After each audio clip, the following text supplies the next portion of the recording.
Hello, welcome to Wrestleopinionated. This is our, yearly show all about WrestleMania. Right. We are your hosts. I am Morg, and this is... No gimmicks needed, Strange the Samurai, and this is... I genuinely was going to give myself some huge WrestleMania style entrance like some people did during this, but I'm Mo, alright?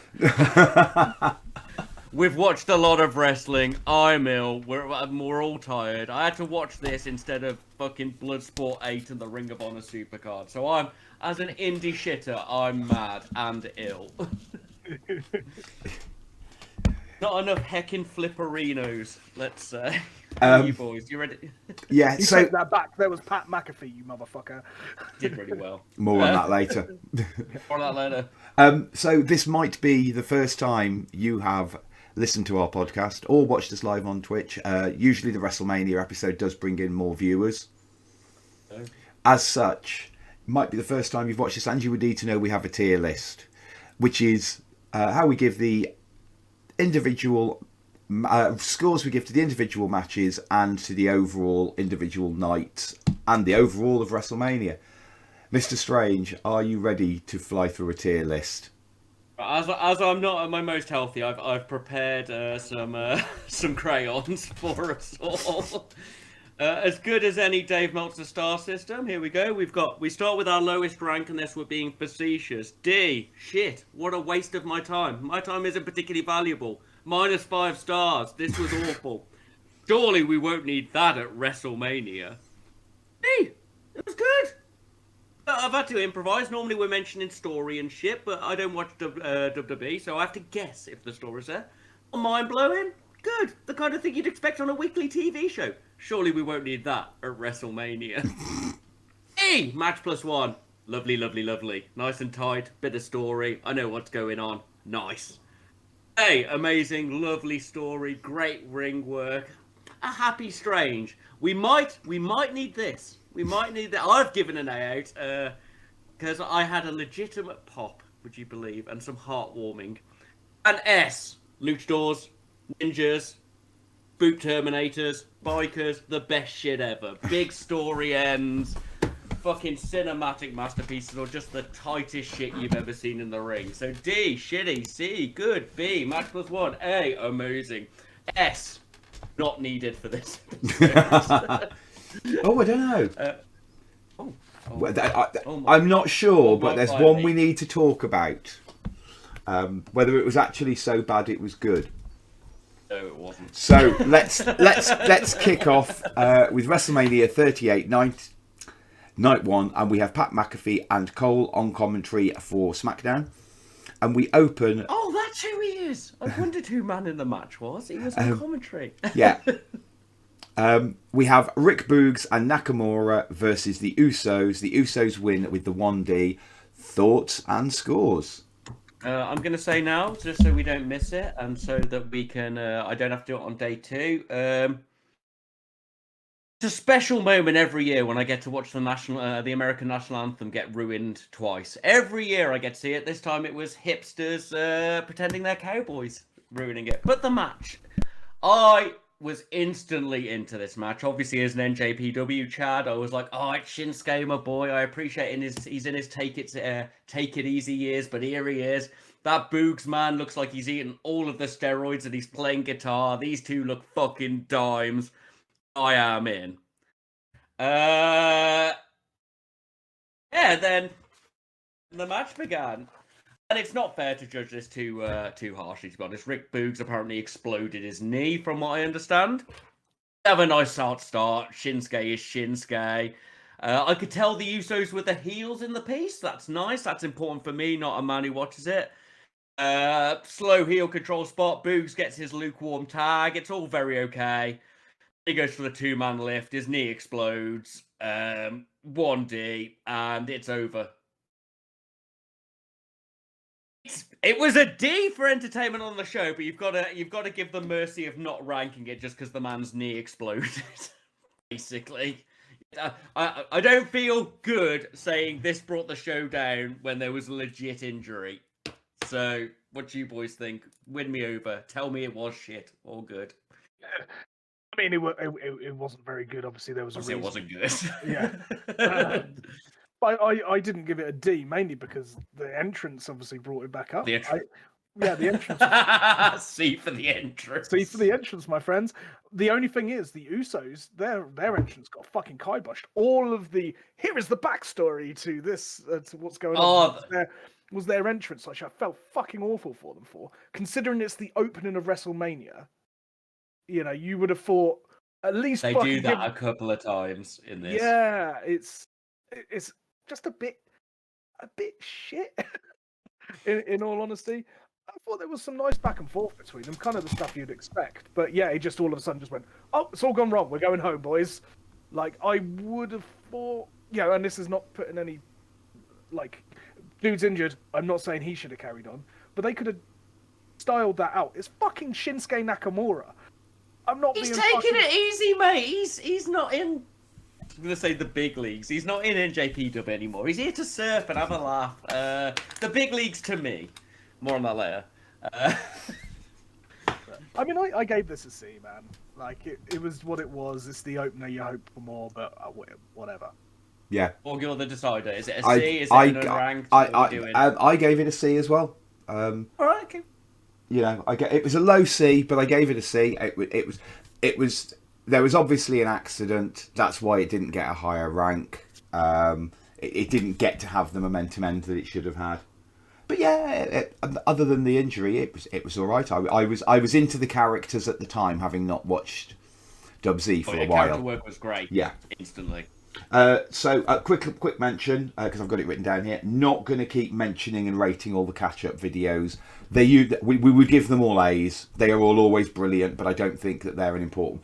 They're always good no matter what Dub-Z are doing. They really do know how to polish a turd in those videos.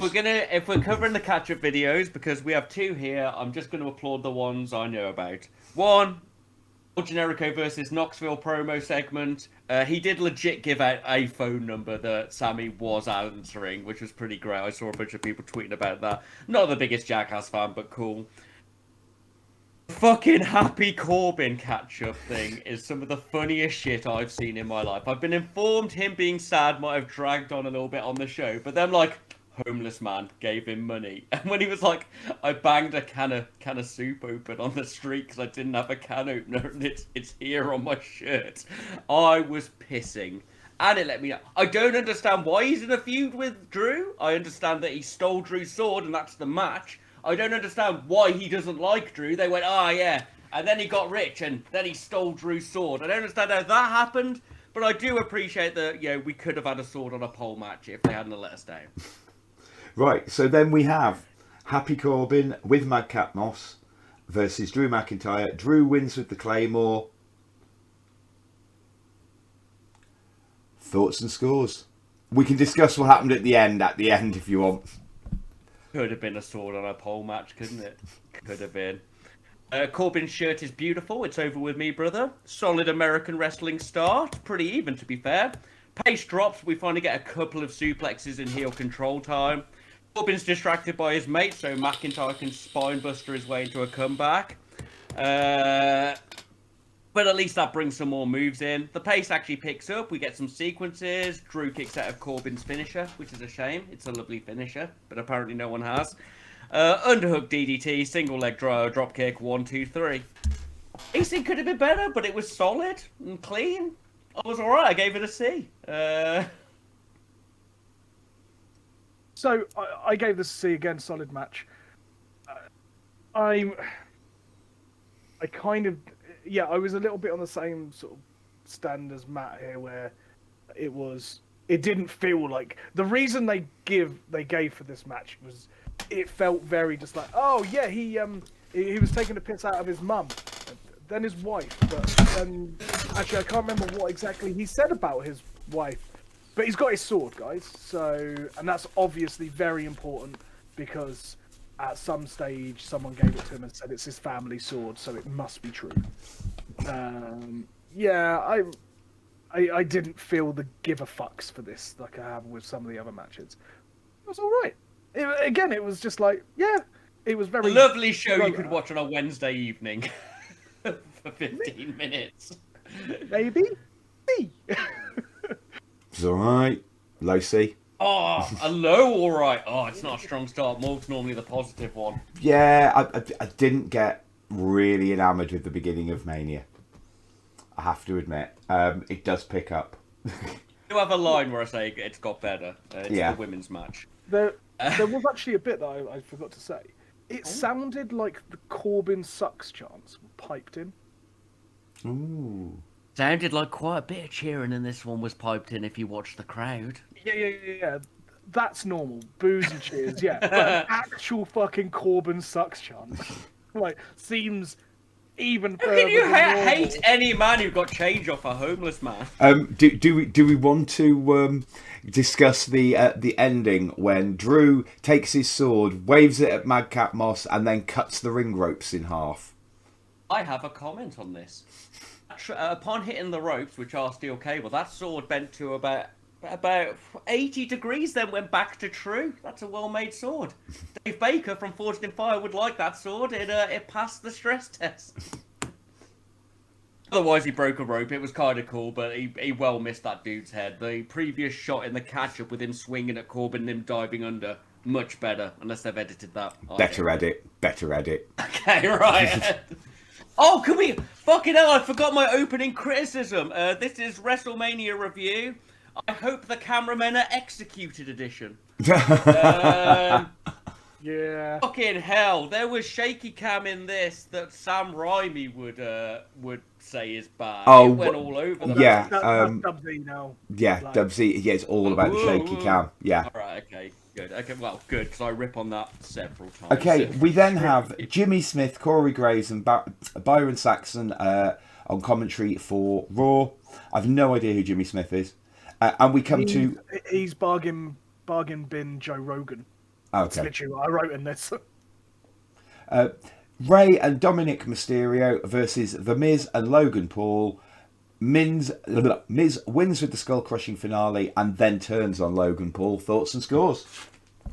I would like to bring up that canonically Dominic is Eddie Guerrero's son genetically, and he is only legally Ray's son because he won him in a ladder match. And I will never get over this. And Ray's giant son.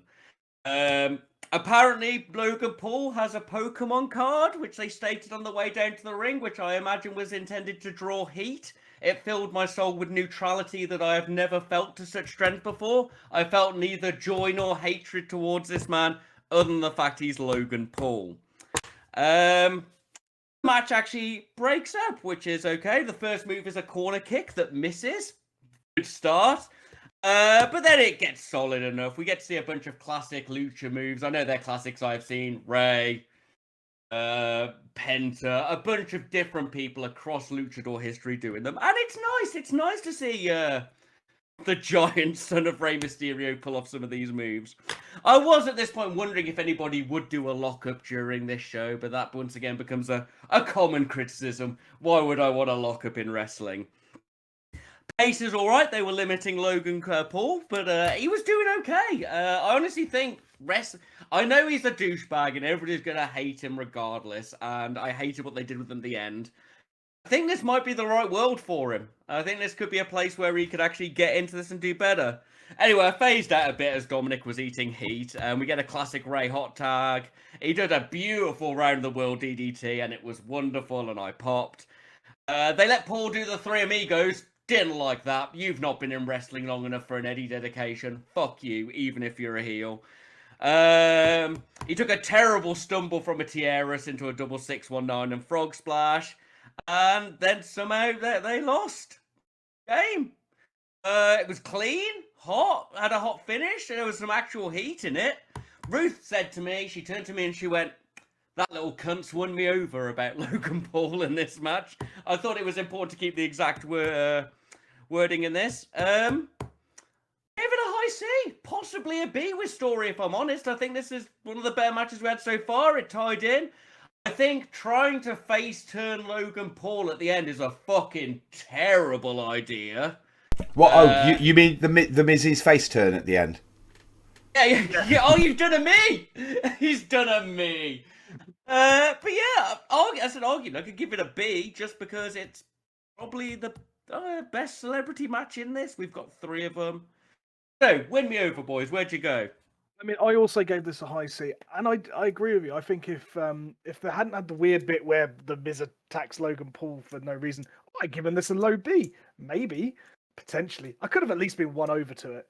But I mean, I was saying to you before, wasn't I, Matt? Like, apparently it was in Logan Paul's contract that he had to have a face turn at the end. He's gonna Cody himself. Yeah, like I don't fucking get it. Surely he is that not like. He is not that self-obsessed that he doesn't realize the heat that he gets in real fucking life and how that would be portrayed in wrestling. Like, are you that fucking arrogant? I've seen bits of him, so probably. After a dead man hanging in a Japanese forest, he's that arrogant. Yeah, fair point. Never forget it. Yeah. But he didn't just do the 3 amigos as well, mate. He also got a lovely little frog splash for his troubles. He did. Yeah, fucking rest in peace, Eddie. Yeah. If Santana won't do the 3rd amigo, if fucking Andrade won't do the full 3 amigos, you little boxing white boy YouTuber suicide laughing dickhead cannot do the 3 amigos. I'm sorry, I really liked it as a heat grab spot. Because it was a heat grab spot, and Eddie would have loved somebody using it to grab heat. He would. I get what you're saying, but eventually you can outgrow your legacy, and other people get to. And no one else has done it out of sort of respect. Yeah, you had the right got to. Heat from me. You had the right to people as well. Yeah, it succeeded. Unfortunately, it got heat from you for the wrong reason. But you did have literally the correct 2 wrestlers. The only way it could have been better was if you'd had Chavo there instead of as well, because they're the 3. You know, the ones Eddie's actually say it's fine. Eddie's best mate, Eddie's cousin, and Eddie's son, all there in the ring. I have to say, though, this was probably some of the best commentary from Corey Graves of the weekend. Yeah. He was absolutely brilliant on this. So, low B from me. I gave it a low B. I thought... I'll give it a B. I thought that everyone worked really well. Dominic's come on fantastically. I thought... So, if next year they decide they want to do their celebrity thing and they want to do... If they want to do Logan Paul versus Bad Bunny next year, you know what? I'll be like... I'm not invested, but I'm probably not going to hate the match. He put the effort in. Bad Bunny since that last time. He did well, but there wasn't the second time he went in, he was just as good, and he sold. Yeah, but Bad Bunny and Logan Paul get it. You know, 3-way with Stephen Amell. Pat McAfee to me is a wrestler now. He's not a celebrity being a wrestler. Is he related to Crazy McAfee who made the antivirus stuff? No, I don't think so. I don't think so. I don't know who he is! More on that later. Right, moving on. Steph McMahon comes out and introduces Gable Stevenson. I will read through my comments in order. Big Steph. Normal corporate self-serving bullshit. We are a family and we love wrestling, blah, blah, blah, which always makes me roll my eyes, but I suppose I could be categorised as an anarchist. Some man with a beard came out. What was the fucking point of that? He's apparently some big deal. Big deal in America. It's an American big deal. Like, but it's also a sport that only America and probably Russia, Iran as well, give 2 flying fucks about. And, the rest of the world could not give 2 fucks. Not giving 2 fucks. He'll probably be really good in the ring. Can't give a proper commentary just because I have no idea who he is. Yeah. And I was already rolling my eyes at, corporate nonsense. Should we move on? Yeah, let's go. Becky Lynch versus Bianca Bel-Air Raw Women's Championship. Bianca wins with the KOD. Thoughts and scores? Women Morg the Men edition, as I not put this match at the start. Lady Gaga versus Bianca Belair. I believe a year ago and the year before that, I fucking love Bianca Belair. I believe I complimented her last time and the time before, and I'm gonna do it again. She's sick. I love her. Becky looks like an Uma Thurman character. I kept looking at her going, oh, she looks like she should be Uma Thurman in a film. All right. Belair's intro, though, first time I haven't popped for a brass instrument in my life. Didn't even get to categorize it as ska, and I once categorized the Russian national anthem as ska.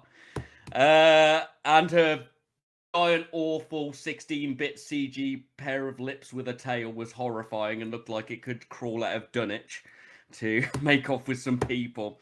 Anyway, lovely hot start and exchange, and it had aggression. And, I mean, it doesn't let up with that for the whole thing. We have a weird, awkward slip shoulder fight and a shoulder move at one point, but they just style through it with fighting energy. If you could do a botch and make it look like you're still fighting, I'm happy. Wasn't too fast, didn't stop. Even the chin lock had energy and noise in it. Wasn't a British Bulldog just lie there and hold it. Bel-Air's unique offense, which they stated was Colt Cabana's finisher, the Chicago Skyline, but I'll let it go because it's a beautiful move. That's the on the shoulders on the turnbuckle drop move. If anything, at this point, I'm like, the match could do with being a shade slower to tell some story. A lot happens in this. It just keeps going, and it's fast, and it's strong, and it's good. The camera work on some of the stuff is giving me an epileptic fit, though, because it doesn't stop and it's zooming in and out. This match was a B for me. I can see how it would have been an A. I wanted to give it an A. I don't know the story well enough going in, but there was too much for the length of it. I am going to criticize pacing a lot in this podcast. You can have a super hot, fast moment at the start. You can have a super hot, fast finish. You can have super hot, fast moments all the way through. You can have wonderful spots. But unless you slow the pace every now and then to let me see some of these moves and feel the impact of them, I'm just watching going, slam, slam, slam, kick, kick, slam, stomp, stomp, kick, slams, kick, kick, stomp. I don't actually really get to enjoy the moments because it hasn't paused anywhere. Still a B, still a great match, still the best match they've had thus far. Both women showed me their characters. It was glorious. I knew who was face. I knew who was heel. Wonderful. But just slow it down a little bit. I have to watch flippy shitters have a clusterfuck twice a week. Come on. Very good. But that's my opinion. What you boys got? I mean, I'm there with the B as well. I really enjoyed this match a lot more than I thought I was going to, especially after was it SummerSlam? Was that when Becky got a title with like 20-second win or whatever the fuck it was? Yeah. Which was, I think they've recovered well from that instance. So it had the story. It felt like the story was going through this anyway. Few lovely moments like the 450 off the second rope by Bianca Bel-Air, things like that. I think, and this is going to sound really fucking harsh, I already know this, Tony Khan probably wishes Jade Cargill could do the things that Bel-Air could do. I wish Jade Cargill could do the things that Bel-Air could do. and I can't help but feel like he may have got Jade Cargill in because of the way she looks similar-ish to Bel-Air with her amazing stature. Like she looks fucking phenomenal. Much like Jade Cargill, there's just a slight difference in ability. But again, this match was fucking ace. B. I had some timing issues. I don't think to the standard you did, but yeah, it did bring it down. I want to quickly shout out the MCU Becky Lynch entrance because I fucking loved that, and I love Lady Gaga Becky Lynch. She looks absolutely fantastic. You said I was thinking Daryl Hannah's character from Blade Runner, or Lulu from Fifth Element. That's what she looked like, a cross between those two. But the Lulu is probably just because Blade of her hair. I haven't either. Fuck. Don't get. I never thought this would happen. Yeah, don't get into the director's. Just go and watch it. The first one's really good. It is a really good cyberpunk fantasy. Yeah. Two nerds who haven't seen Blade Runner. What the fuck is this? So good job I'm not going to a cyberpunk-based game this weekend. Yeah. Wrestling. What do you give it, Morg? I gave it a high B because of the storyline. Yeah, because I knew the story coming in of the fact they built this up. And I'm actually, unlike Daniel Bryan, I am giving them the benefit of the doubt. Because the second this happened, they said they had a plan in response to the backlash. Now, whether they had a plan when they did the 2-second squash is irrelevant. They obviously rallied and went, right, well, we need to have a plan. They actually listened for once and went, yeah, we have done her a wrong, but she'll win again at WrestleMania because she's actually one of our favourites. So, yeah, I gave it a high B because I really enjoyed it. And it had Becky Lynch in, so I was probably biased. She's one of my favourite female, any of the 4 horsewomen. Kind of later. We'll cover that later. With one exception. Oh, my favourites, yeah. So, moving on from there. Seth Rollins versus a mystery opponent. I popped a little bit. Only a little bit. I did pop a little bit. And I'll explain why I popped for the entrance. The mystery opponent is Cody Rhodes. Seth Rollins versus Cody Rhodes. Cody wins with the crossroads, with multiple crossroads, because that move still... It doesn't work! It's continuity! It doesn't work fucking anywhere! Thoughts and scores on the... do you want to are you going to lump the entrance in, or do you want to...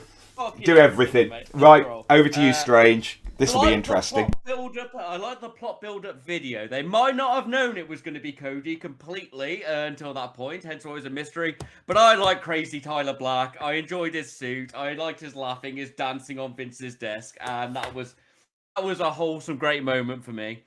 Anyway, Seth comes out dressed like a lace condom with an IKEA rug on his shoulders. And then who could it be? Cody gets into his usual lift at AEW. Vince does some dark magic. He comes up in WrestleMania. They don't linger on his head too long like they did on the Raw afterwards, so he looks like a fucking Duolingo or whatever the Pokemon's called. I forget. Yeah, it's a Cody entrance. And I actually got excited. No, I didn't pop for it. I already have that build-up in my mind now of fear whenever I see Cody's entrance. But I thought to myself, can't have 8 run-ins. There's no stipulation. His missus can't show up. He can't blade. This match should be sick. Tyler Black does his laugh to serious face. That was cool. And I was excited. And how did the match start, guys? How did it start? It locked up. In a fucking collar and elbow. God, I like Cody when he's allowed to wrestle. Thank fucking Christ. Well, when he lets himself wrestle and doesn't overbook himself like his dad on acid. And we had a standard Cody match. Sounds like I'm being negative. I've been very positive towards standard Cody matches for a while. We had some rope runs. We had some taunts, some arm drags. We had the arm drag counter lock-up spin round exchange. It was good. He did the drop slap thing. Hooray! Outside, old man selling, bit of limb work, Cody things. Nice. And it was all Cody for quite a bit. Seth needed to get a bit more heat back on him, in my opinion. But he eventually did. And he said, welcome back to the big leagues, bitch. 10 out of 10. Fucking hilarious. Cody come back. He did do a tope suicider. You can take the boy out of AEW. You can't take the tope suicider out of the boy. We have a little bit of a couple of slips. We get a weird counter sequence to the stomp that I think was probably the weakest part of the matches. Like, Seth was going for a curb stomp, but not really, and Cody gets out. You can't beat Cody with super kicks, Seth. He's been building up an immunity to those for 6 years. He takes 10 a day. 2 before bed, 1 under the tongue. Let it dissolve. Crossroads still can't put anybody away, obviously. I'd probably, as much as it was a sick and awesome move, that reverse inverted superplex into roll through and slam was fucking awesome. But the simple fact that it was kicked out at like just before 2 shows that Cody hasn't let enough of AEW out of him, I guess. This match, in fact, had as many kickouts as an average AEW match, 7 million. And we got a pedigree fake out, standard Cody material. He's not changed. Felt a bit draggy towards the end as Seth does some river dance kicks into Cody's head in honor of his wife. And then Cody does like 50 crossroads and wins. And an original Cody match. IB. That story going in. It was good. I've seen this match about 20 times, but I've not seen this match in 8 months because Cody overbooks all of his shit. So yeah, hi B, I had a really good time. Morg as well, right? I think I have marked this harshly from the look of what you guys have given Really? I just wasn't fucking fussed at all by this match. I'm going to slightly amend my scoring in a more positive note, just out of I feel like I should at least attempt to be one of the cool guys a little bit. So I originally gave this a C. I just didn't. It was a match. Like for me, it was alright. It had some good, had some alright, whatever. I think the start of this may have been the reason it brought me down. And the reason was, and I'm going to have to pull in a bit of the sort of opening vignette, if you will, with Seth Rollins, Tyler Black, whatever, screaming on Vince McMahon's desk, and then screaming in the face of a T-Rex. This match should have been a CGI-based match, fucking Seth Rollins versus a fucking T-Rex. Hey, that would have been an S for me. That would have been an S, yeah. Yeah. I didn't write a lot down. Oh, when Cody came down with his Titantron thing in the background, nice little cheeky WWE symbol just above all of his stuff appeared. Wasn't on anyone else's. No one else had that little WWE sign. Fucking Cody Rhodes did. TM. Oh. I'll give it a high C because you. By the way, for those of you who are watching this podcast for the first time and have not listened, please do go back and listen, like, subscribe, and fucking applaud me with money. If it seems like at any point I am an AEW fan who is 180 degreed on Cody, I know that everybody who liked him in AEW now hates him because he's a WWE traitor, and everybody who spent the last X years shitting on him for being in WWE is now in AEW is now a big star in WWE. I have been shitting on the Codyverse for at least 6 months, and there are video records of me doing it. So please, if it seems like I'm ripping on the crazy little overbooking Dusty's son, millionaire, self-absorbed bastard, at least you can look up and know I haven't changed my opinion. Go on, Morg.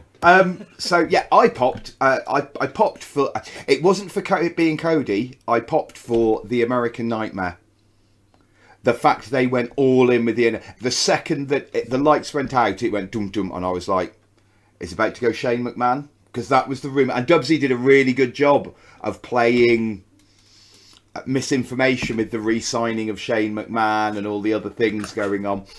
And it came out, and when it went, wrestling has but one royal family, I was like, are they doing it? So is he coming out second after Shane's just nicked his entrance? And then Cody 2 entrances happened. We're not up to 3 entrances yet because he doesn't have he's not earned it in Dubsy. But we had old Cody 2 entrances. This was Cody that we liked back in the day. This was the B-Ring General that we always used to say. You know, people always say he was a 3-star match, and we used to say that actually he was usually match +1 back in the day. He was our B-Ring. Cody match is what Strange was saying earlier. Standard Cody match is a B. Yeah, I gave it a high B. I really enjoyed this, putting Seth Rollins and Cody. The pedigree fake outs, we have now found out a little bit of truth, because apparently Cody's favourite wrestler is Triple H. I thought it was Sting last year. No. Apparently, it actually legitimately has been Triple H. So all the dangerous sociopath who taught Daniel Bryan how to lie. Yeah, but yeah, apparently his actual triple favourite wrestler is, and it has been known for years that this is one of the people he used to look up to. So I don't know. The sky is. For the skit of him super gluing a throne back together. Sky is upside down. You don't know how much of that could be. Right, moving on. SmackDown Women's Championship match. It's Ronda Rousey versus Charlotte Flair. Charlotte wins by shenanigans. Thoughts and scores. Who's the heel?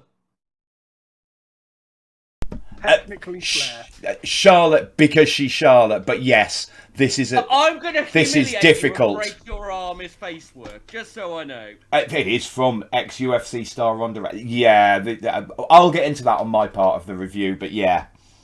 Okay, let me check what I gave this before, I guess, so I can get my tone ready for the review, because I don't fucking remember anything I've watched in the last 12 hours.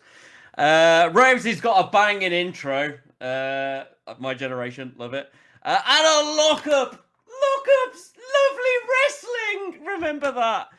Into an aggressive start. Kept pace, some good exchanges. Charlotte does the same, flip over the ring to the ropes to the outside that Andrade does. Nice, I like it. I mean, they are engaged. Flair takes the edge, so I assume she was heel at this point. She's good, but I really hate Ronda Rousey. I hate her body language in the ring. I hate how she acts.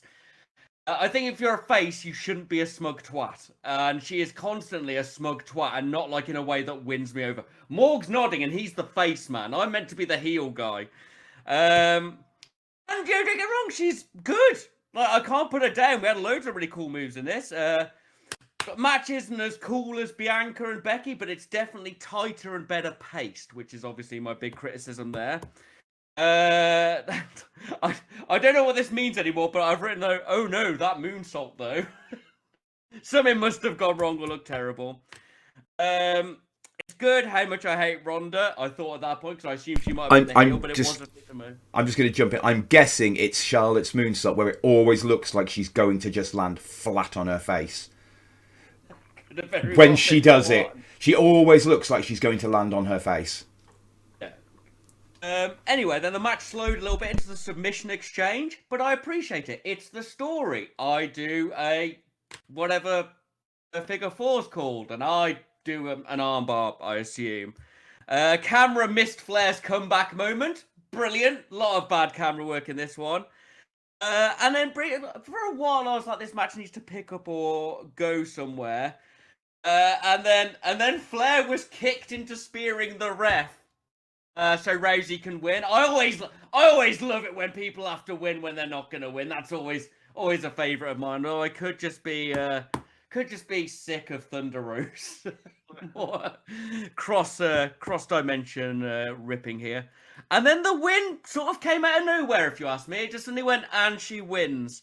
Started better than its finish, but the pace break for the submission was nice. I'll let it pass.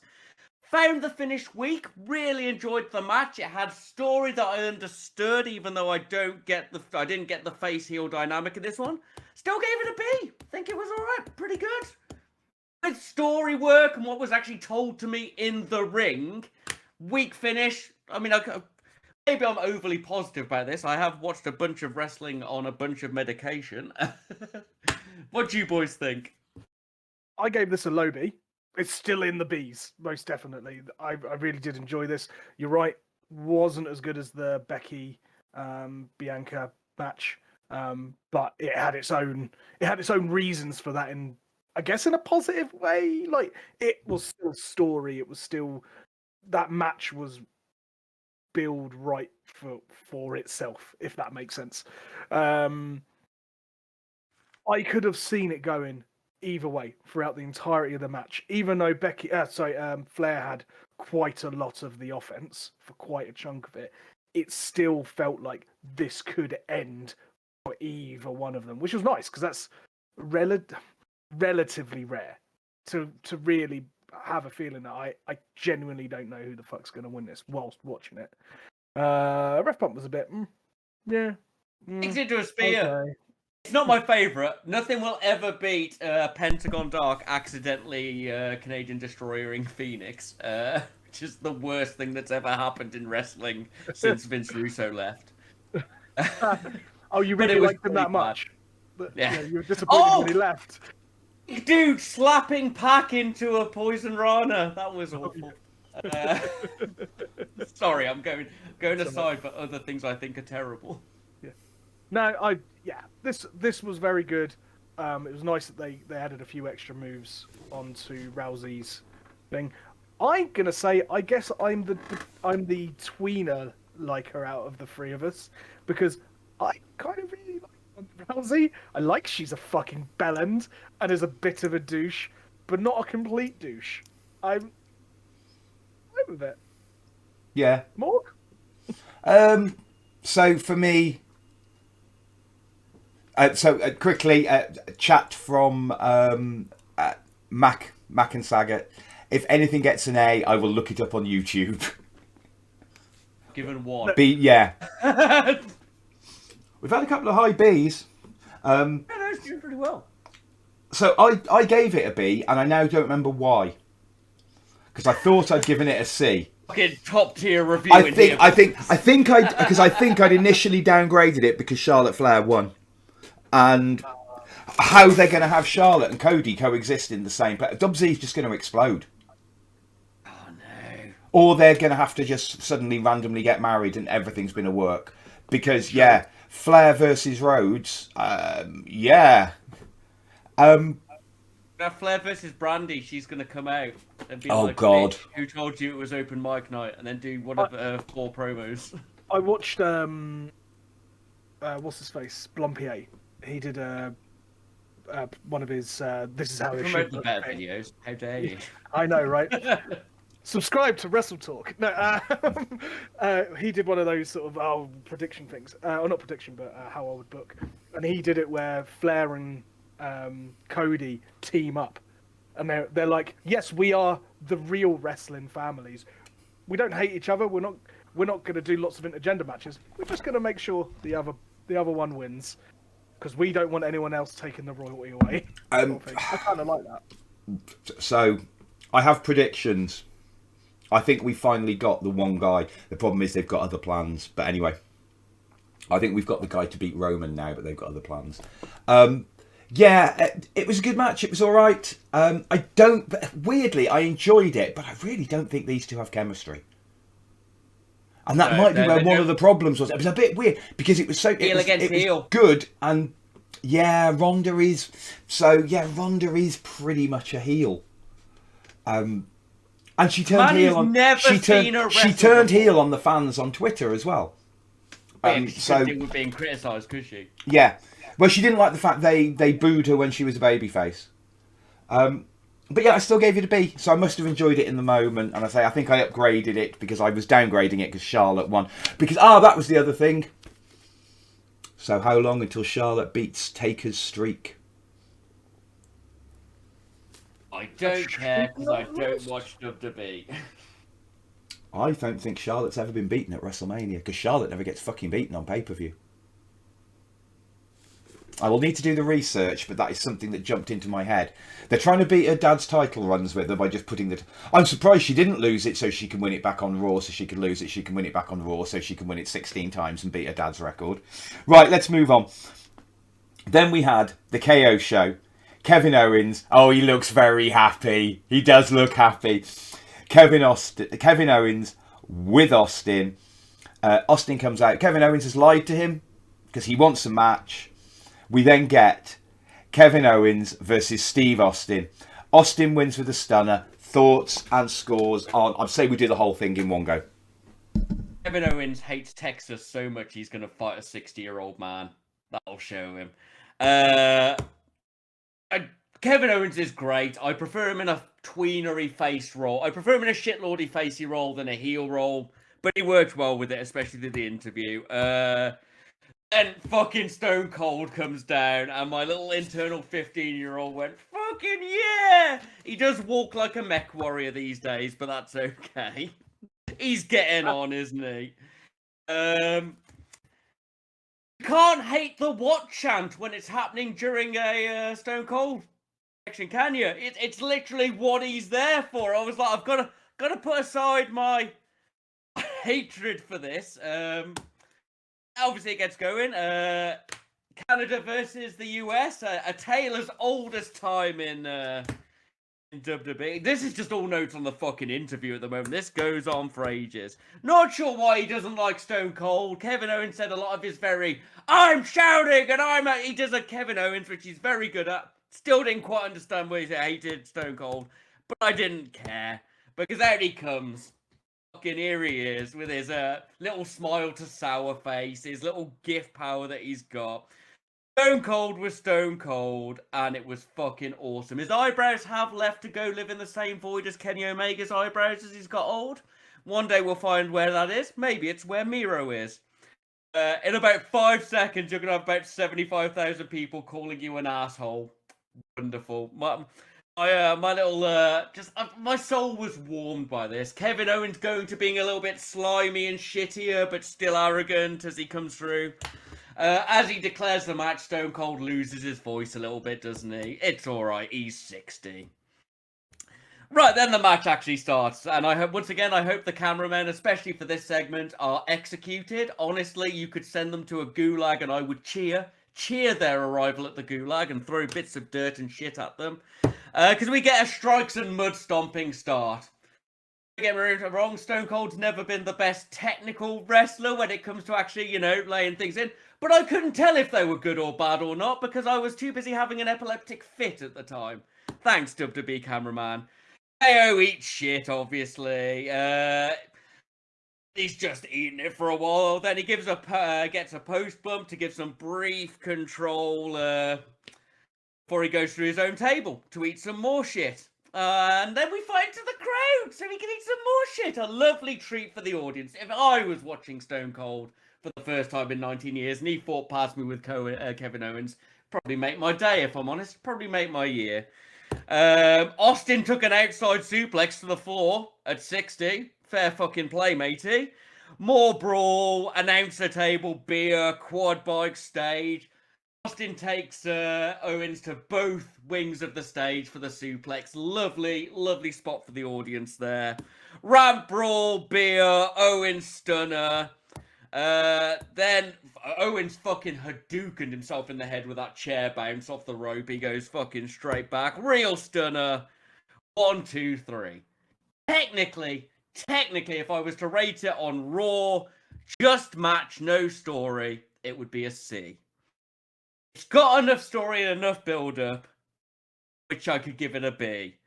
I gave it for an A because for the first time in the last 30 years of my life, I have felt nostalgia in my soul that has not been ruined. It's not the terrible fucking Disney Star Wars films. It's not the comeback of that cartoon series you watched years ago that's been ruined. It's not Casey Jones being played by the man from Arrow. It was just Stone Cold being Stone Cold with a man who loves Stone Cold. Wonderful. A. Magical. Fight me. I will fight with you.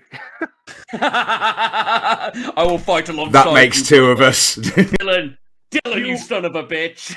You have my beard. And my Shadow Realm. I fucking adored this. It could have been a bit quicker.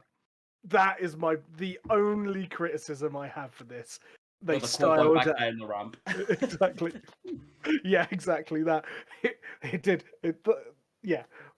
But I was just smiling throughout the entire fucking thing. Big old cheesy fucking shit-eating grin. I loved it. I have very little to say about it more than what you have, apart from how much KO was loving this and how much that man should get paid millions to make Stone Cold look like Stone Cold used to. Because let's face it, he isn't old Stone Cold. Oh, yeah. But fuck me, did KO do a good job of hiding that. It was magical. More? Whole thing was an A. It was fantastic. It was actual nostalgia pop, and I think you summed it up perfectly. Strange. It was what we got was we got an Austin match that was just a little bit slower.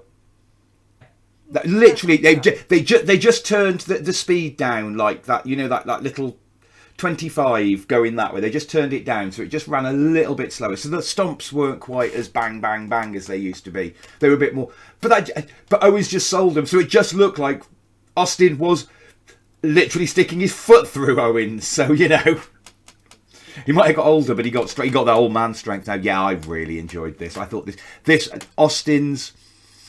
Yes, it was. We all thought it was happening. Austin's final match in Texas.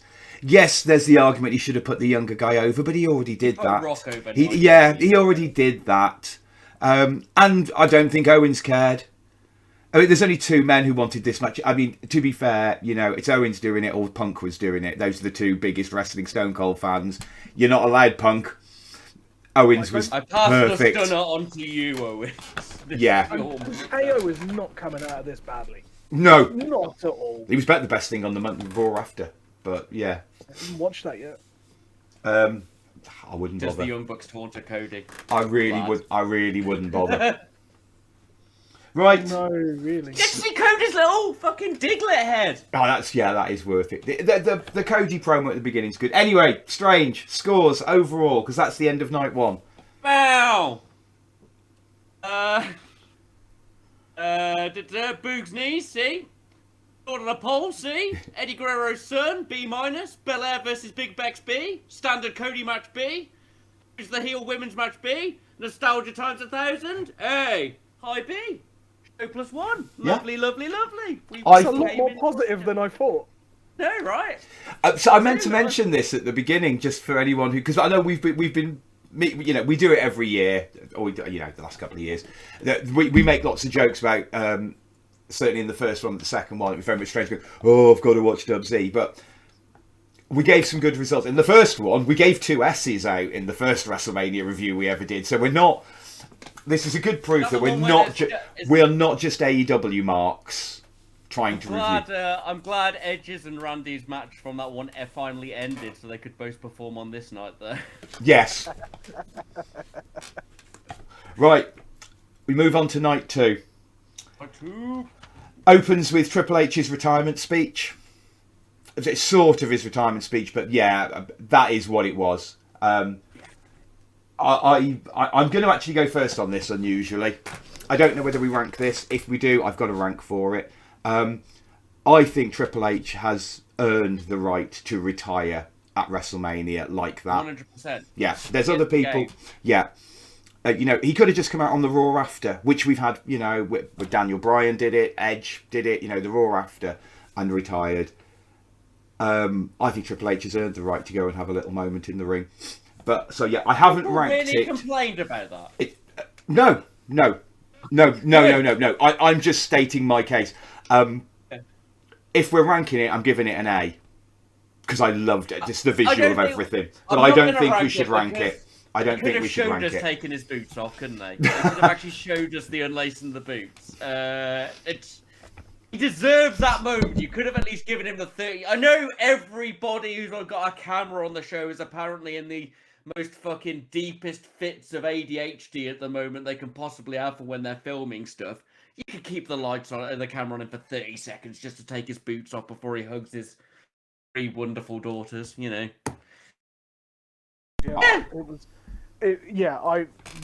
me and Strange said exactly the same thing before we came on.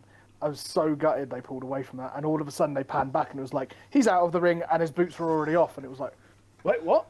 I think they just want that visual of just the boots in the ring. We had 15 minutes of the show was this. Right, we should probably review the rest of the show. So we move on. It's RK Bro versus Alpha Academy versus Street Profits.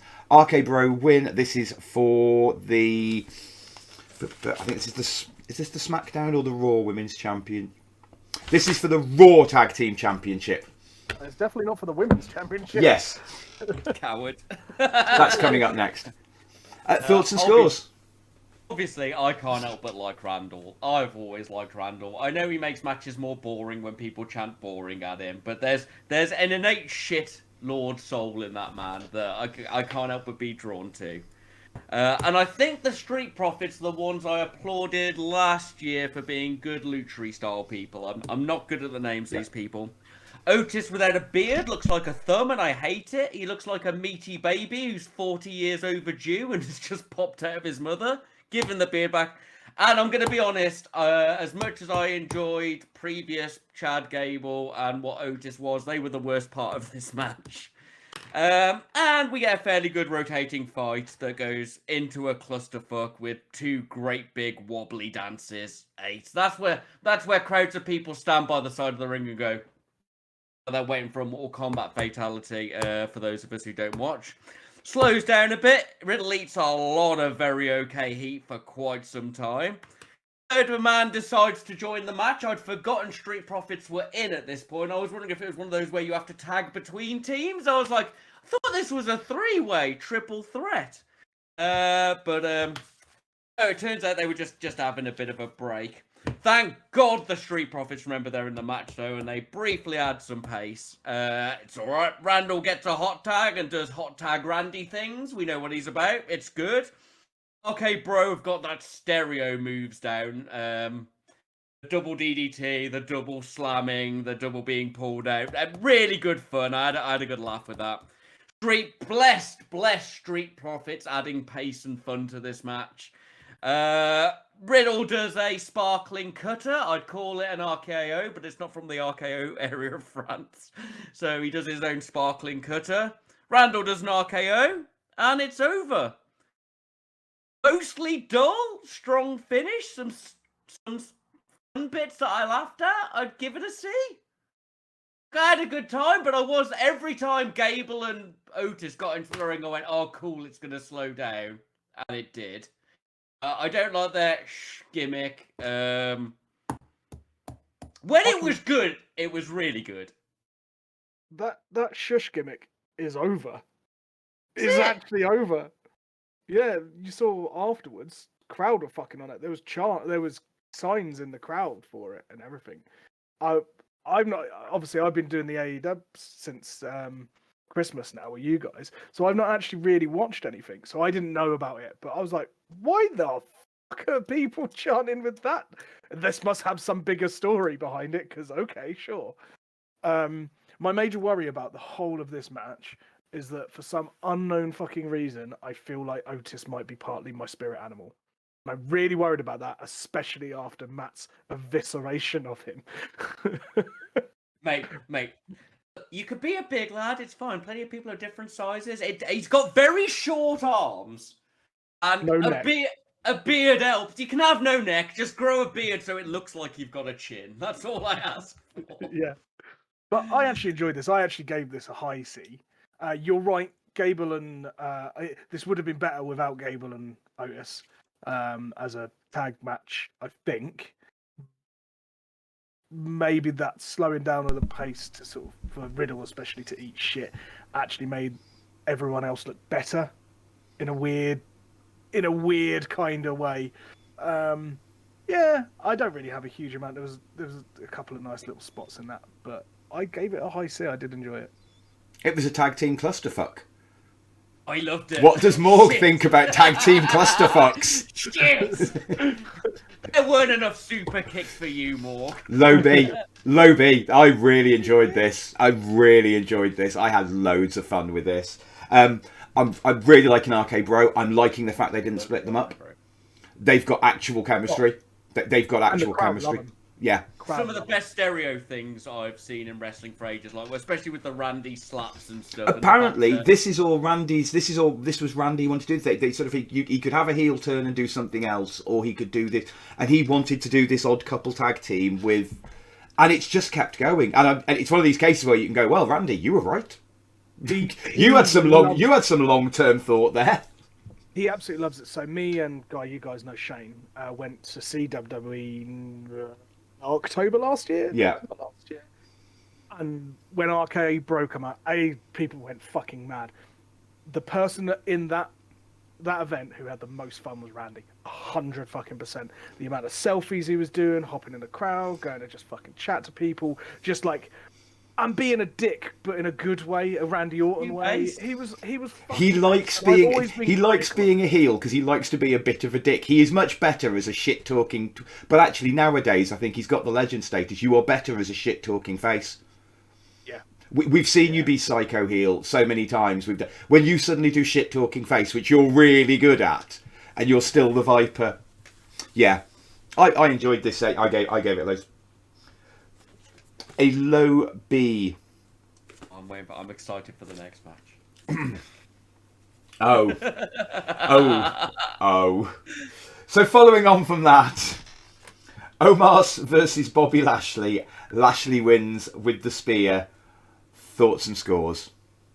AJ's giant friend from last year. I remember this. He couldn't reach over the ropes with his 7-foot arms. He fights like Freight Train from Talking Shopomania. Obviously, I love Bobby Lashley. He's a very friendly and incredibly sculpted, beautiful man.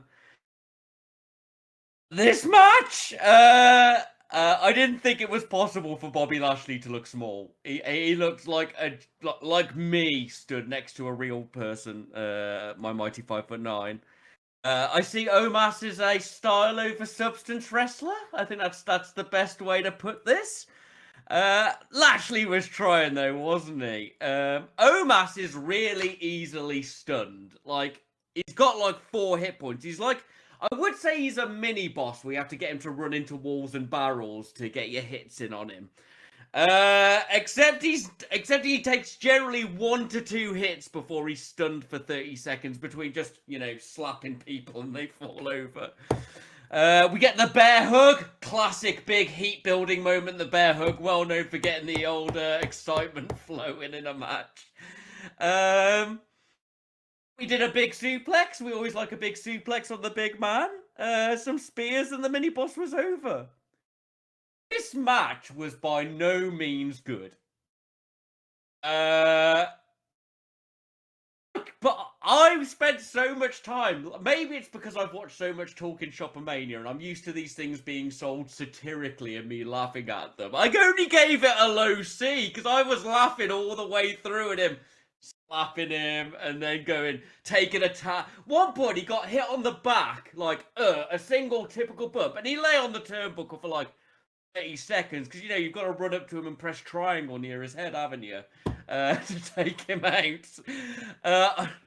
Maybe I'm rating it too high because I just kept making computer game references through watching it. But go on, tell me why it's actually a D. You can't spell Omos without, oh my god, I'm bored. I did not like this. Remotely. Hey, look, I'm going to have to say, Shaq's sweaty son looks fucking awesome. He's huge, isn't he? Like, fucking great. Next to Bobby, holy fuck, this man is fucking-normous. Like, ridiculous. But he's also slightly a mix of Giant Gonzalez and Great Khali at the moment. It's horrible. He needed to, he fucking needed to stay as AJ's henchman. Because he was alright in that. He was alright. He deserves better than a slow motion minion. Well, yes, true. AJ also needed to turn face. Yeah, 100%. I thought if Bobby isn't injured after this with either a prolapsed spine or a horrific concussion from that fucking turnbuckle thing, I will be fucking surprised because that was nasty. I almost forgot that he's 48 foot tall and the turnbuckles aren't. But I gave this a fucking D. And surprise. Yeah, fuck my life. Fuck it. This drained everything from me. I'm really sorry, Mo. I gave it a low C. You gave it a B, didn't you? No. Oh, God, no. I gave it a low C. It just didn't quite... I expected to give it a D. It probably is a D, but it was better than I expected, and that's why it got the upgrade. That was where my problem was. It was... Bobby Lashley did his fucking best, and I think he deserves to at least get a bit of a bump up here. But yeah, I'll give it a high D. Yeah, I think that's fair. I think a high D is actually the fairest mark. Look at his face. It was shit. I've never seen an orange man so angry since Trump lost in an election, but here we are. Right. He's a fucking pretender to the throne, that dick. Here we go again. Now it's time for Celebrity Match Part 2. Sami Zayn versus Johnny Knoxville. Knoxville wins. Thoughts and scores. I wondered if I was being too harsh with some of my commentary on this, but seeing as I apparently have been quite positive and good about everything else that's come up, I'm going to say what my thoughts are completely unapologetically. One, El Generico, I miss his Scar intro. His Scar intro was a lot better. Now he's just got some miserable music. And we start with a rotating, slow, hardcore match. Hit somebody with a bin, hit some with a thing.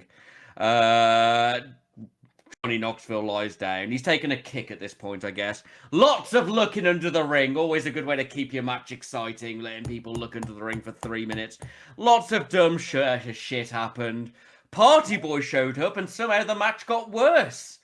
I was like, oh, look, he's there.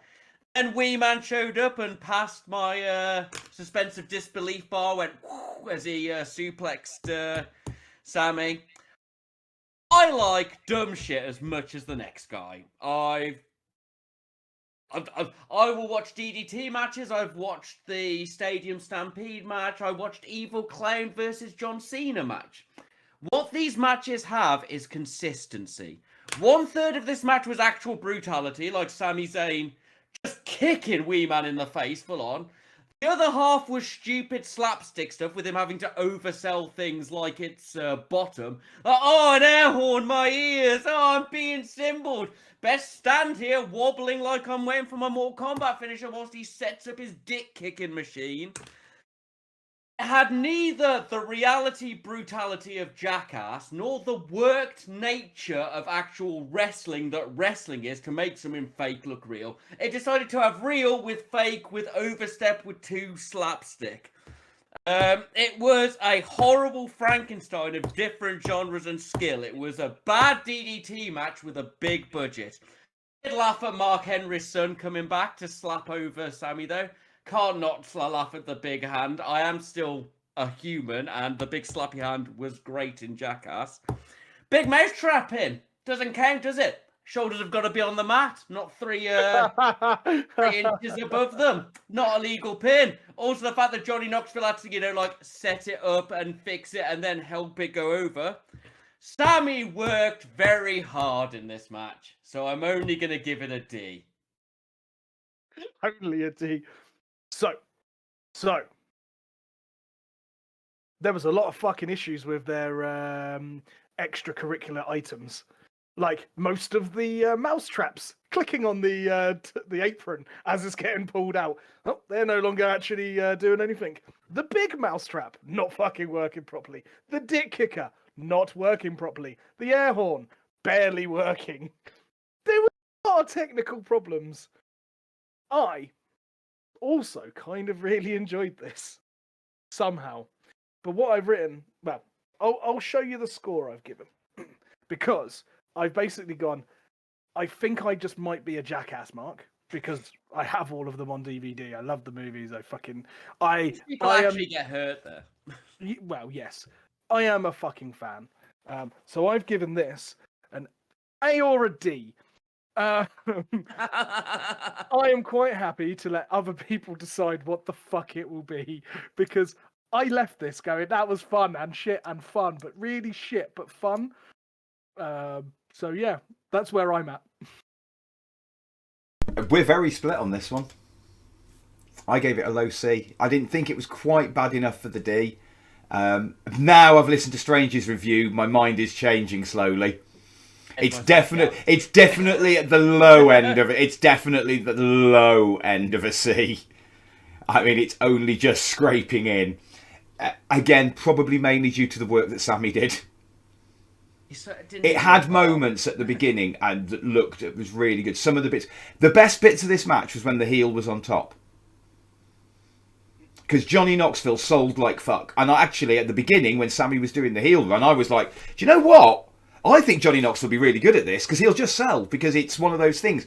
He knows what it's like when you hurt yourself because he does that for a living. So, this could be quite good. And then it could have been Spike Dudley. Yeah, and then it turned into a cartoon. But not in the way that if Jericho had done it, it turned into a cartoon.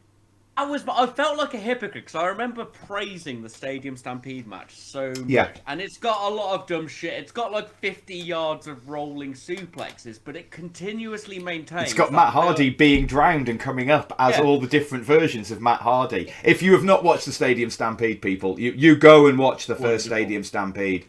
But it's at least consistent in tone. It sets a fight, slightly tongue-in-cheek energy, relying on the cinematography to sell it. Like, here's the bar fight segment. Here's the chasing Sammy down segment. This didn't have that. It was like, oh, brutal. Oh, slapstick. Would this have been better if they'd made it a cinematic? Yes. Yes, 100%. Go back to doing cinematic matches. Just because we're out of lockdown doesn't mean that the cool idea... They started before the lockdown, Vince. The thing Editing is your friend with this kind of bollocks. Yeah. You could have done a cinematic match and it would have been brilliant. Should we move on to something better? Please. Yeah? Well, it's definitely better. Sasha Banks with Naomi versus Liv Morgan and Rhea Ripley versus Shayna and Natalya versus Zelina and Carmella for the Women's Tag Team Championship. Sasha gets the win, which I'm really happy about. That will be relevant to my score. Thoughts and scores? Right, okay, I'm going to break down the teams first of all. Sasha has mastered wrestling charisma. She is 100% wrestling charisma. She knows exactly what she's doing. And her green friend was there as well. She did well. I'm not putting her down as a wrestler, but I have no fucking idea who she is or what her gimmick is beyond dancing. BDSM couple next. See why they're over. It was supposed to be Batman and Robin, apparently. It was BDSM Batman and Robin. I thought it was a rabbit and someone else. Either way, they're over. They even argued about it on fucking commentary because they weren't sure. As much as I don't watch women's wrestling to actually, view the ladies from an object standpoint, Rhea has now crossed from my level of I'd fancy that punk girl into being a little too gothic and metal for my taste. So I'm just going to throw that in. Because last time when she came out in her punk gear dressed like Vegeta, I was like, yeah! And then she lost to Charlotte Flair and I was mad. And then Evil Lynn and a Porno Bride came out. Oh, I forgot the third team was just some wrestling women. The least exciting of the three teams and entrances. Right, porn star woman also puts on a gimp mask at the start. Little bit weird, but here we are. Apparently it's to protect her face so she can marry that tattooed hipster twat. Awesome. And we actually get a nice opening with Banks versus Ripley and then Liv. Oblivion, that move Liv did off the corner fucking road is fucking sick. I've never seen that before. And it gets a little bit slower and solid as they're rotating through wrestlers on Liv. And then they just keep stopping the wrestling with bullshit. I was like, oh, the wrestling's good. Then all the women had to jump in and scream. And then they did some cool wrestling and something else had to happen. Suddenly a rotating exchange clusterfuck. 1,000 things happened. Suddenly Sasha's team, who were dead a minute ago, are beating Liv in the ring. And apparently Liv's still legal, but she's dead. Stereo mega bump so everyone can lie down for a bit. Just what it needed. I don't know what was happening at this point, but it was happening. Bukake Mask Woman was in the ring and she was screaming. Everyone is dead as Team Banks nail her. Then they won. I don't know what happened in this match. A lot of things happened in very bright colours at very high speeds. The cameramen were on double doses of fucking acid for whatever they were doing. This match gave me a brain colour. Colours, chaos, camera work. Wrestling definitely happened. And the wrestling that happened from what I saw between the bouts of not wrestling and deciding who was lying on the floor was good, but wrestling happened without pace or story, or I just don't know what happened. It was like that scene in Batman Forever where actually they go in and fight the neon gangers in the alleyway with the fucking neon sticks. I just watched and for 15 minutes my camera went ah at me and I went, oh, Oblivion's a cool move and I like the BDSM team, and then it ended. See? Wasn't bad. I gave this a low C. This was something. This was a Jackson Pollock of fuck knows what. I understand Corey Graves and Carmella are together, but why the fuck were they talking about her in a really shit attempt at a fucking wedding dress when she walks down? When fucking Zelina Vega looked like she did. We've all seen those wedding dresses on certain channels. Yeah, exactly. Subscribe. But fucking Zelina Vega looked fucking amazing. Evil Lynn, yeah. That's the thing. But they just brushed over that. What the fuck? It was just a lot of just utter weirdness in this, and disjointed. Like even the setup for where I think it was Sasha and Naomi did like a double suicide fucking bullshit, which Was that always. Naomi? She was in orange last time I saw her. She wears Right. luminous colours. Yeah, she's neon girl. Yeah. But like even the setup for those things are always so well, like they're always a bit shit because it has to be pre-planned. But it felt even worse. Like literally, like you could see each other talking to them, going, "Oh no, it's about to happen. Come over here." Like no one was dragged in place or anything. Like it was just lots of just cluster with minimal substance in between. But it wasn't. Captain Clusterfuck's here. It was a tag team clusterfuck. It was a tag team clusterfuck. There wasn't enough boring fights in this one for me to get my real high rank out. Yeah, I enjoyed the Double Tower of Doom spot. I thought it was a cool spot. It was all right. I bumped my score up to low B from high C only because Sasha finally fucking won at WrestleMania, and if I downvote things for Charlotte always winning at WrestleMania, I have to upvote it for when someone who fucking... It is disgusting that Sasha has never won at WrestleMania. She is... We talk about pillars. We talk about pillars from AEW, and this is why AEW should not have a women's tag belt as well, Strange. This match is the entire proof as to why not. Yeah, in all honesty, it was probably a C. I bumped it up because Sasha finally getting that win I felt was deserved. Now I know she's not won at WrestleMania with how much fucking fucking charisma she uses. And work rate and everything else. She's like the top of the four horsewomen, but also the most underrated. It's really bizarre. She gets heat for like knocking Paige off and stuff. That's one of the problems. But Paige knocked herself off as much as I love Paige. She shouldn't have gone in. She shouldn't have had that surgery they told her not to. Anyway, let's not delve into that one. Yeah, Sasha was just...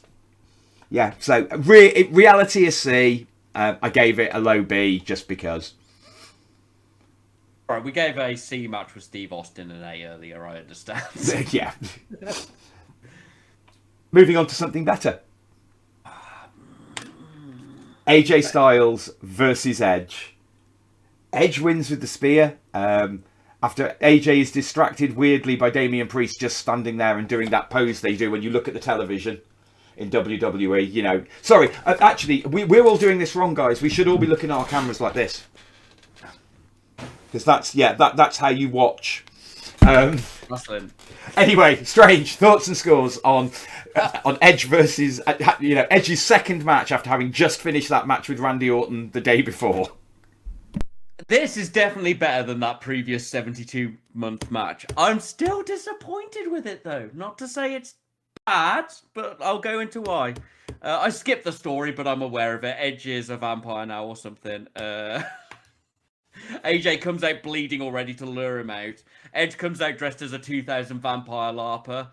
He's got big buttons on his coat like a Ventru telephone. And they start with a lockup. Lovely start. The start of this match, I was like, oh, look at this pacing. Look at these sequence. Look at these moments. They knew when to pause to eat the crowd heat. Not killing it, but, using that to build it. I was like, this is going to be a fucking A. I love both these wrestlers. AJ more so due to my, NJPW-ness. But I was like, oh, and the pace slowed a bit. I was like, oh, the heel control spot, it's not boring. We've got some fake comebacks. A little bit of work on this. We've got some locational damage. And I was like, AJ's comeback's getting a little bit overdue for me, but I'm willing to ride through it. These guys are both professional, both wonderful. AJ gets into the ring. I'm like, oh, here it comes. And then he just slides face first into the turnbuckle. And I was like, come on, where's this comeback coming? Finally, we get a bit of a pace increase, some strikes and some submission spots. I phased out because the pacing had died. They spent so long lying on the floor. They'd get up, do two moves, then lie down again. And I like selling. I like limb work. I like the fact, AJ's done a 450 flip onto his fucking knees. Finally, it starts heating back up. We get some strikes and some submission moves. And the styles clash. And I went, yeah! But it wasn't over. And I was like, how?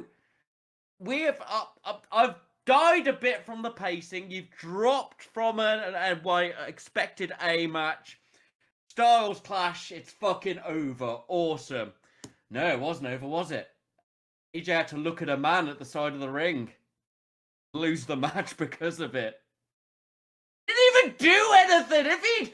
If when he went for the jump off the rope, he'd pulled the rope and gone for the fall. Awesome. He just went. Just me looking at Morg like, what's he doing here? Oh, I've been speared out the air. But the spear out the air was well done. Shit end. Started as an A. Then it hit that slower pace, blah, blah, blah. And I went, it's going to be a B because they've lost some of the pace for me. They just never started again. I gave it a C. Too long for too little. The ending, maybe it's my disappointed after how fucking immense it started and the excitement I felt. But I really, really disappointed in this one by the end. What we got, boys?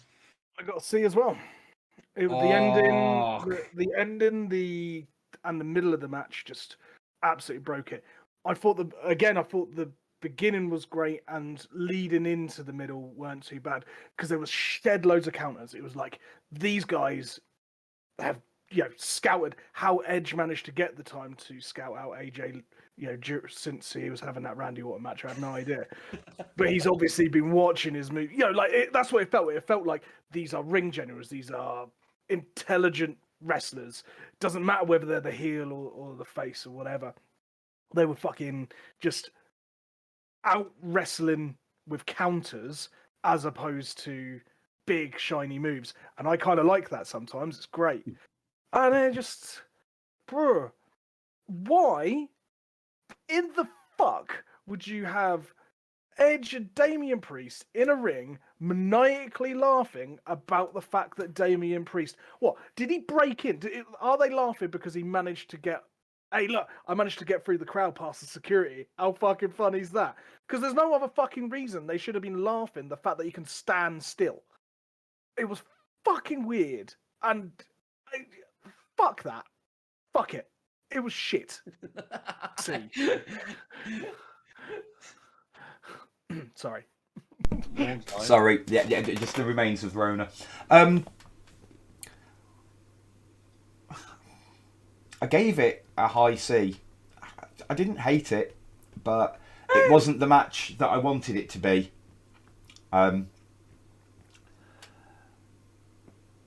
This suffered from, but I was ready for it this time. This was Hangman versus whoever it was in that match where we thought it was going to be so good and it just wasn't as good.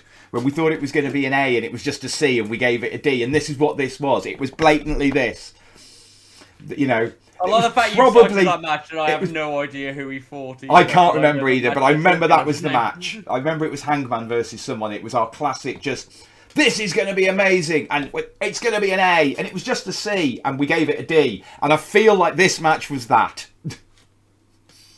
I went into this match going Edge versus AJ. This is going to be amazing. At the start! How can you fuck that up? Great. That's the same company. Well, yeah. Anyway, moving on. Oh, sorry, one thing. Did you know why he was bleeding to the ring? Oh, yeah. I'm guessing? No, that's what everyone thought. He walked into one of the stars on the WrestleMania sign because he misjudged the height on his walk-in. They didn't show it on the screen, but there's a... I've seen because he the clip. doesn't believe in the curvature of the earth. And That's what it is. No. He just thinks there should be a conversation. He's not saying he believes it, but he thinks there should be a conversation. Conversation start. Are you fucking insane? Oh, you are? Okay. Conversation over. Right, moving on. God, all things are possible. Sheamus and Ridge Holland with Crappy day. Butch. That's fucking Pete Dunne. Dubsy, stop doing this. Who? Who's Pete Dunne? No idea. Pete Dunne is. I know who Pete fucking Dunne is. That's all right. Guy who eats bricks. That's why he's vegan, because he eats bricks. Versus the New Day, which was Kofi and Xavier for obvious reason. Rich Holland wins. I gave it a D. It was shit, and I was really pissed off. Over to you guys. Yeah, like I have like 4 notes. I was mostly laughing about Scrappy Doo, who obviously got the most character work in this entire thing. And let me at him.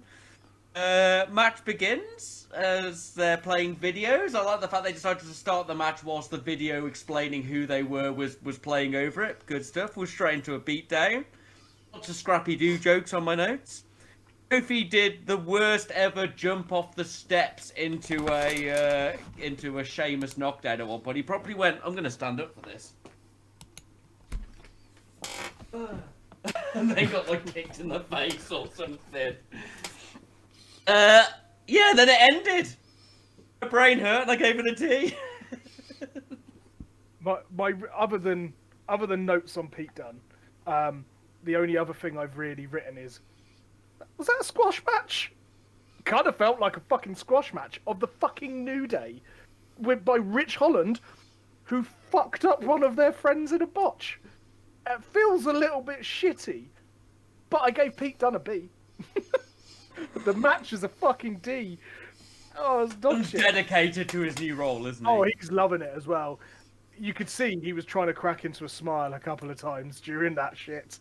He's fucking well gone for it. Not happy. All you can do at that point is commit. It's like the people who were turned into Ram Jam and Snake Jet or whatever they were called. Yeah. Mad Max. Yeah. You've got to commit. If you're given shit, commit. Because you're not making it through otherwise. Yeah. Close your ears, Strange. Pete Dunne for AEW. For fuck's sake, go and join Blackpool Pleasure Beach. He's actually the missing member of Blackpool Pleasure Beach.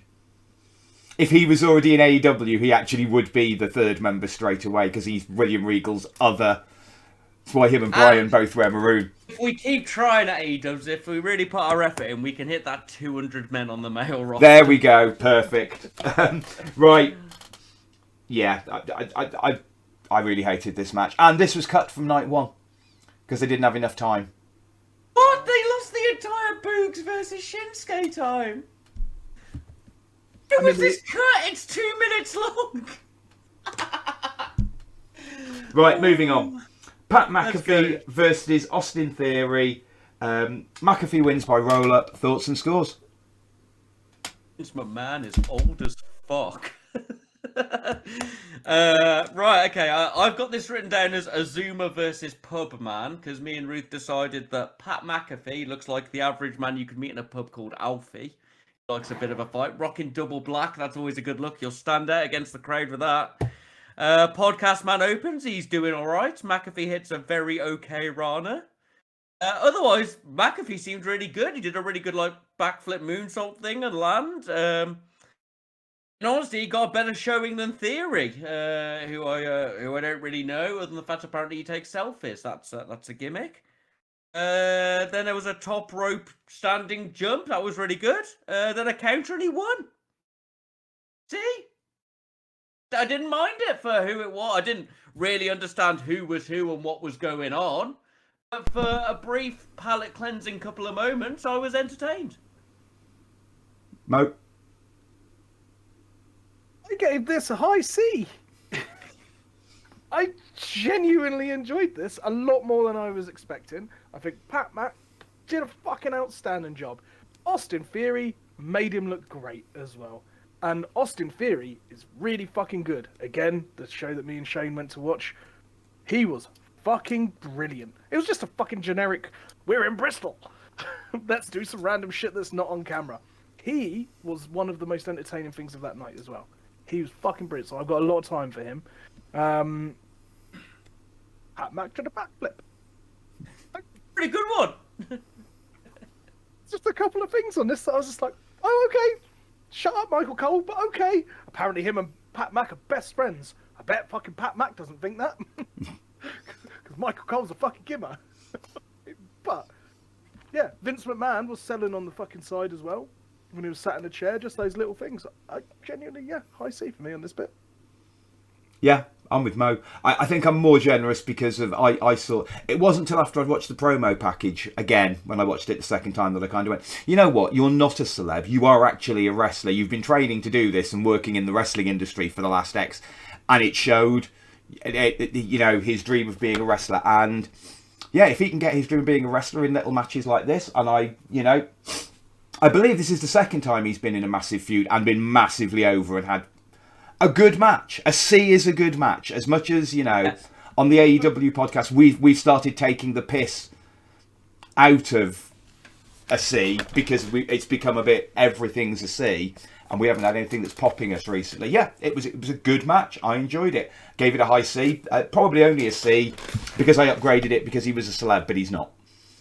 Crowd were insanely behind him. Yes, they were. Well, it's the big thing about getting that entrance music right. Spending the money to get Seven Nation Army by White Stripes. Easily Not very countable. good at chanting it though, are they? No, well, the problem is that's actually Enzo Amore. I'm not going to try and sing because I'm still post-COVID. So you can sing that, and it has been everything. It's all the wrestlers who've left. And they've decided to use it now, and it doesn't really work as Pat McAfee. It doesn't really sit in it, but Still shocked he's not related to the antivirus man. So following on from that, Pat McAfee calls out Vince McMahon. So we have another match. Now, the second he did this, I knew exactly what this was, and if you didn't, you were dumb. McMahon versus McAfee. Vince wins. That's all I've got. And then a D. Because you didn't do what you should have done. But carry on. And I'll rebook this for Dubsy in a minute. I've got a few comments on this. Obviously, Vince walks in, 50 grams of steroids forced into a skin like Edgar from Men in Black.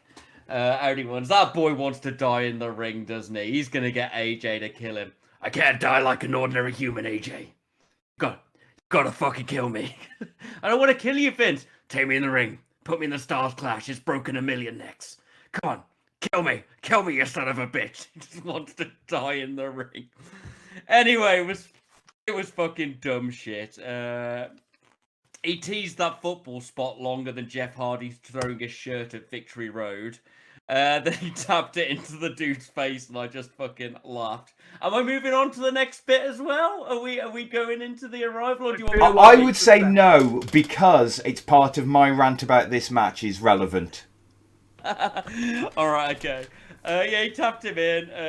Vince loves his new Shawn Michaels replacement boyfriend as well, doesn't he? Zuma, man, he loves him. It was terrible, but it was Vince. He did some... Kill me, kill me, McAfee, drop me on my head. You can do it. I want to die in battle. My dad never let me be a wrestler, so I took all the steroids. Yeah, it was terrible, but I had a good time.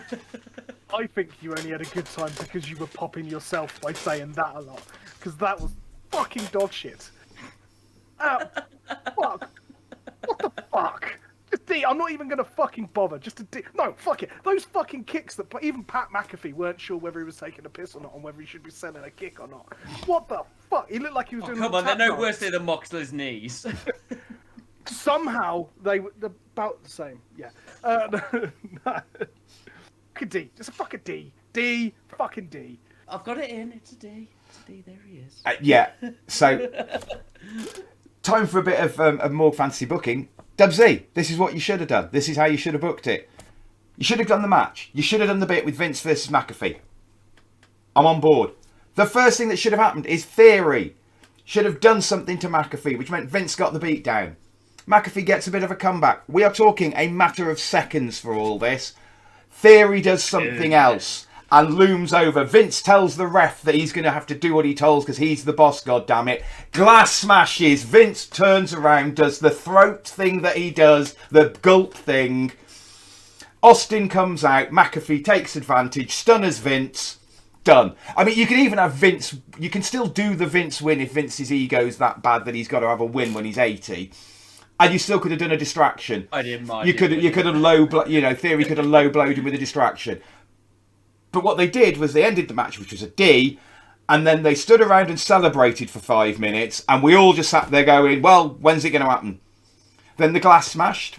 Austin came out, did his bit, gave Vince... Now, funnily enough, Austin Theory took the stunner. Austin Theory took the stunner. And we were all on Discord. I was on Discord chatting, and it was... God, that was a rock stunner cell. In fact, I think that was better than a rock stunner cell. You know, that was proper good. And I turned around and went, well, don't worry, because we have gone from the man who takes the stunner to the best. And I know for a fact we are about to have the man who cannot take a stunner, has never been able to take a stunner. And oh boy, it was so bad. Austin was in hysterics for the rest of it. Tell me, Steve. Drop me on my head like Owen dropped you on yours. Do it, Steve. Put me out of my misery. Yeah. I mean, God. Owen's here to inherit the company So now. this was the moment. This moment was either a D or an S. It might have been an S because it was so bad. Steve With looked the so stunner. happy, though. That stunner. Was it so bad it was brilliant? Does it go round the other way? I'm not going to whack it on the rankings, but I'm willing to say yes, just because Stone Cold looked happy on the first night after his match and with his celebration. He looked cheerful, but Stone Cold was pissing himself Yes. with joy at this one. He had that proper... He was going around. This was exactly the same as he was after Hogan had accidentally said Superdome instead of Silverdome, or Silverdome instead of Superdome. And Austin and Rock, I've seen the backstage thing of them both pissing themselves, and the three of them just had a load of fun then. And it was like that. Austin was just in hysterics. Austin was doing aeroplane around the ring as well. There he was. Fucking ace. Oh God, I've missed him. I'm so happy. And I've not even missed him. I listened to his podcast. I watch his shows. There's a difference, isn't there? This was Stone Cold. Doing something. This was Stone Cold Steve Austin, not just Steve Austin, if you like. Exactly that. I've added a blessed Stone Cold onto the rankings. Fair enough. So finally, go on. I was going to say, there's one bit I popped for, and I really shouldn't, and it was silly. Just Pat McAfee, after being stunned, dying horribly by the announcer pouring beer into his own mouth. No, I thought that after what had just happened with Vince, it fit. This was how you do the Johnny Knoxville thing. Yeah. Hadn't thought about that. This is how you do the Johnny Knoxville thing. That was brilliant. I loved that. I loved the bit of Pat McAfee like, I can't move, I've taken a stunner, but I'm not going to stop drinking this beer that Stone Cold's given me. As a man who likes a beer. Moving on. Right, I'm going to preface this quickly, because you guys may not know. Because we gave this with the Rick Boogs match. There was an injury at the end of this match. There was a legitimate injury. Because I wasn't sure. Like a torn tricep. No, I've currently thought, or the last time I saw anything, was that Lesnar actually did with the Kamara lock what the Kamara lock's supposed to do, and actually did dislocate, because you know when you can hear Roman shouting, it's out. Apparently that was not part of the story. Oh. Apparently it was, his shoulder was out. And well, at least he got injured doing a passable match. Yeah. But I think that killed the match a little bit for me. Thoughts and scores on the match, but we may take that into consideration at the end. I'm gonna go on a limb here and say the match was killed before this got started. Well, it wasn't terrible. Not a lot happened, so I can do a play-by-play, which is nice. Reigns comes out wearing a necklace made of bell peppers, sweet ones. I'm pretty sure they're definitely not chilies. Look at the size. 2 years ago, they claimed Edge versus Randy was the best match ever, and that made me want to die. But apparently, this will be the greatest match ever. And we get a hot, brutal start from Bork. Then Bork lies down. Spear, Superman punch, 4 suplexes, Superman punch. F5 hasn't felt like a fight since the beginning yet. Spear with added ref bump. Low blow. I remembered I hate Adam Cole because there was a low blow in the match and he has to do one in every match. Come for our WWE reviews. Hear me still complain about AEW. Belt bump, a fucking awful bulldog, but then commentary told me it was a spear to the back, so it's even worse. Spear into an arm lock. This is the injury arm lock. Hooray. Spear, and it's over. Better than Brock / McIntyre, which was 5 F5s and 5 super drop kicks. Fine, storyless, wrestlingless match with an ending out of nowhere. I gave it a C. It did have story. It was not a good match. But I want belts. Yes. Yeah, but it also had the... What the story did. All right, well, fuck you for interrupting me. No. That's also part of the story, probably. No, this was at best average. I mean, yeah, the only reason I think that for me it's not a low C on the match, legitimate injury. Okay, fair enough, I'll give you that. But that injury happened near the fucking end. Was Paul Heyman just being Paul Heyman? Oh, Paul Heyman is perfect. We were talking about commentary teams. Paul Heyman, Excalibur, and William Regal, please. I would love that. I would love it. Yeah, it was what it was. What a disappointing end to WrestleMania. That had been what I don't think Sunday had been as good as Saturday, but as a whole was a fairly solid, okay WrestleMania. What a disappointing end.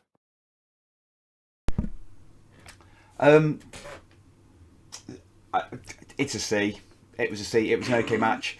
It was the main event. I was getting ready to, one of the problems is, and it's my circle effect. So I like watching a lot of sort of stuff on YouTube and other Twitter stuff.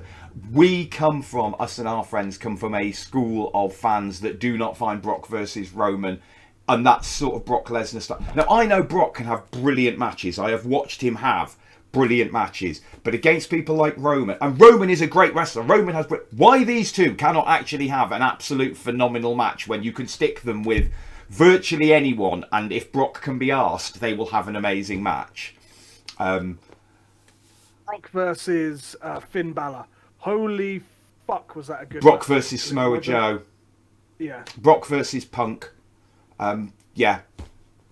These are all great matches. Roman Reigns versus Daniel Bryan versus Edge. Roman Reigns versus Daniel Bryan. Now, I appreciate Daniel Bryan's in that, but he just makes things better. Can we stop Roman Reigns wanking off his arm? He's been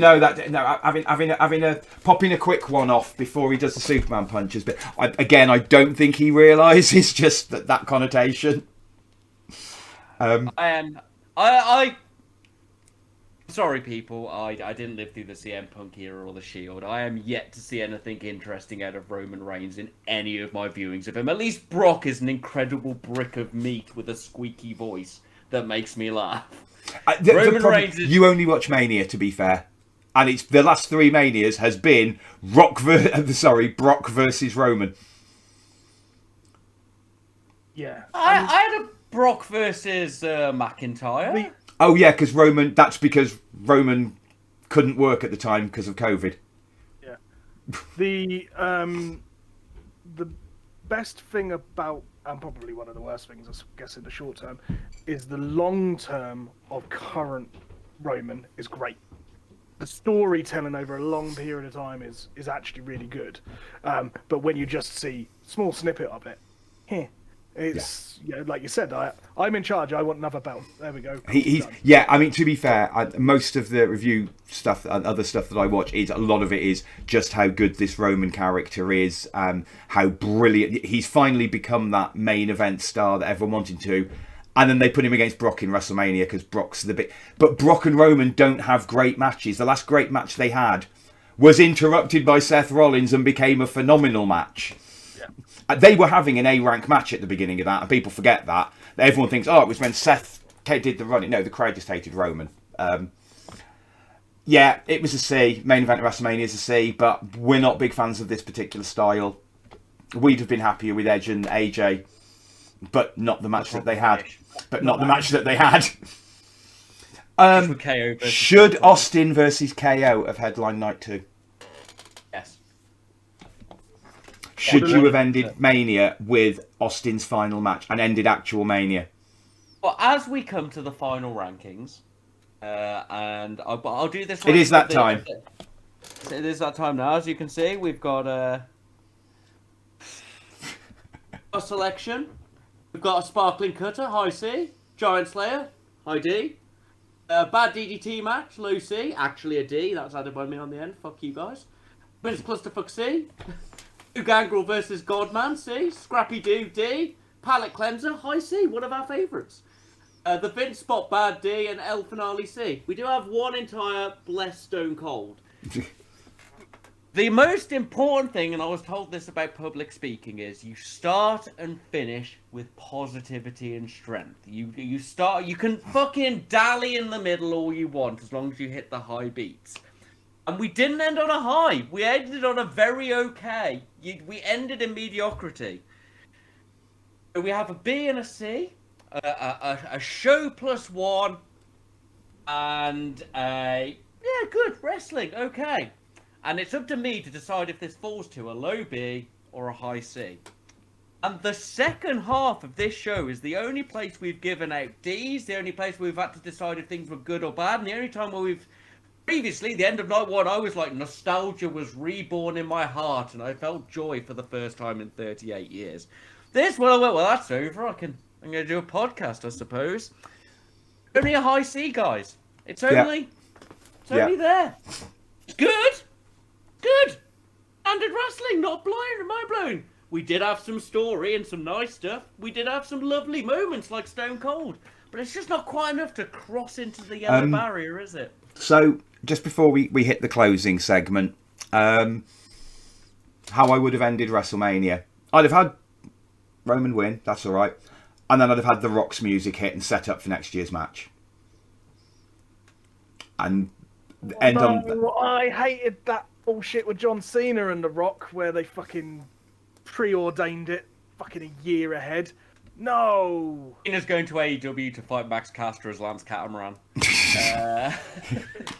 But anyway, so that's our show about WrestleMania. Thank you for joining us. Hope you enjoyed it. You can find us at Wrestleopinionated at gmail.com, WrestleOP on Facebook, WrestleOP1 on Twitter. Please feel free to send us stuff and questions. On Facebook at the moment, you can go and vote in the strange AEW awards. They are very strange. Finally, I'd like to thank Anchor.fm for hosting the podcast. You can find us as Wrestleopinionated on Anchor.fm, Spotify, YouTube, and Twitch. Over to you, Mo, for your Mo moment. Mo moment. Oh, God, I did not prepare. Fucking Stone Cold. Fuck me. That was easy. That one was easy. What the fuck? It was amazing. I love it. I feel buoyed just from that. Please like, share, subscribe. Pass this on to other members of your family. Do the little click like thing on Twitch that apparently if we get lots of will become more popular. I forgot that one last time. I didn't like it. If you don't do these things, ghosts will come and steal your children. If you don't have children, they'll steal your next door neighbour's children. Do you want to hear next door neighbours crying about having no children? Of course you don't. Anyway, thank you for listening. Like, share, subscribe. Back to you, Morg. All that's left to be said is goodbye and good night.